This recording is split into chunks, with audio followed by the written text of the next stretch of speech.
با قرار دادگاه ناحیه فردوسی شهر دوشنبه از آخر ماه فوریه همین سال 21 باشنده خوابگاه واقع در کوچه فردوسی 28 روزی چهارشنبه 16 مارس از منزل‌هایشان رانده شدند. قرار است بقیه استقامت کنندگان خوابگاه روزهای آینده به طور اجباری منزل‌های خود را ترک کنند. در این خوابگاه 140 خانواده از 10 تا 30 سال زندگی می‌کردند. اکنون قرار است در آن دانشجویان دانشکده صنعت تصویری و دیزاینی تاجیکستان مسکن شوند. باشندگان قدیمی که به گفته مقامات به طور غیر قانونی در حجره‌های خوابگاه با فرزندان خود به سر می‌بردند تا لحظه اخیر از جای نجنبیدند، ولی نمایندگان دادگاه کار خود را ادامه دادند.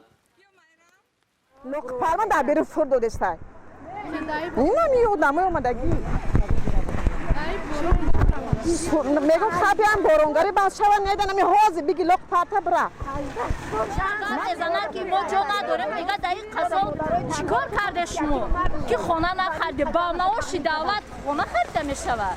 میدادم بچه ها الان سر میتم قطعی همی آبشیزید و ما 50 سال در دولت خدمت حق نداره کودکی او. اکثری باشندگان خوابگاه میگویند آنها قربانی وعده و فریب سابق رهبران کارخانه‌هایشان شدند که در وقتش وعده با خانه تأمین کردن کارمندان را دادند و از یک خوابگاه به خوابگاهی دیگر کوچانیدند. اکنون که آنها بازنشسته شدند هم از کار دائمی و هم از منزل زیست محروم میشوند. ایوبشید مزگرانم ایوبشید مزگرانم دهوت ای کارخانه ایوبشید نمیت خانه جنگ سرشید اوچیرات مولسی جنگ سرشید اینا به خانه موندیم.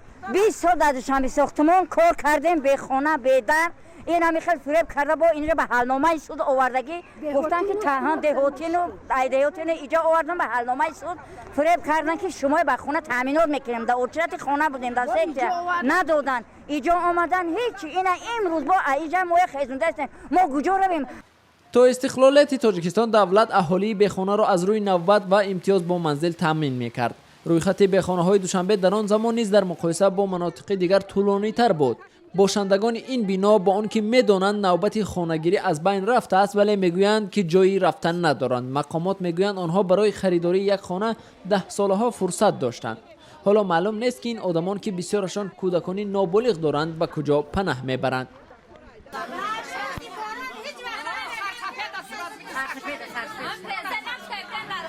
اما رکتوری دانشکده دولتی صنعت تصویری و دیزاین تاجیکستان که همکنون خوابگاه مذکور با قرار حکومت تاجیکستان متعلق به این دانشکده شده است، دعوای استقامت کنندگان را به اساس خواند. به گفته او، خوابگاه طبق فرمان حکومت تاجیکستان از 9 آگوست سال 2014 به توازن دانشکده مذکور گذشته است.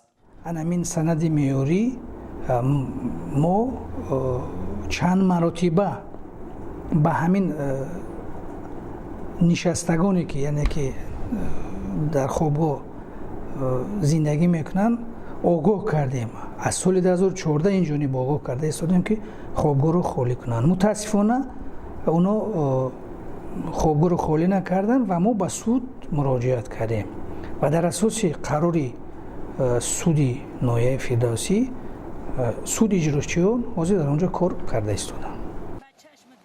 طبق قانون و تصمیم دادگاه ناحیه فردوسی از آخر ماه فوریه سال روان 140 باشنده این بنا مرحله به مرحله اجباراً بنا را ترک میکنند. برنامه خارج کردن بخش نوبتی ساکنان به آستانه نوروز راست می آید.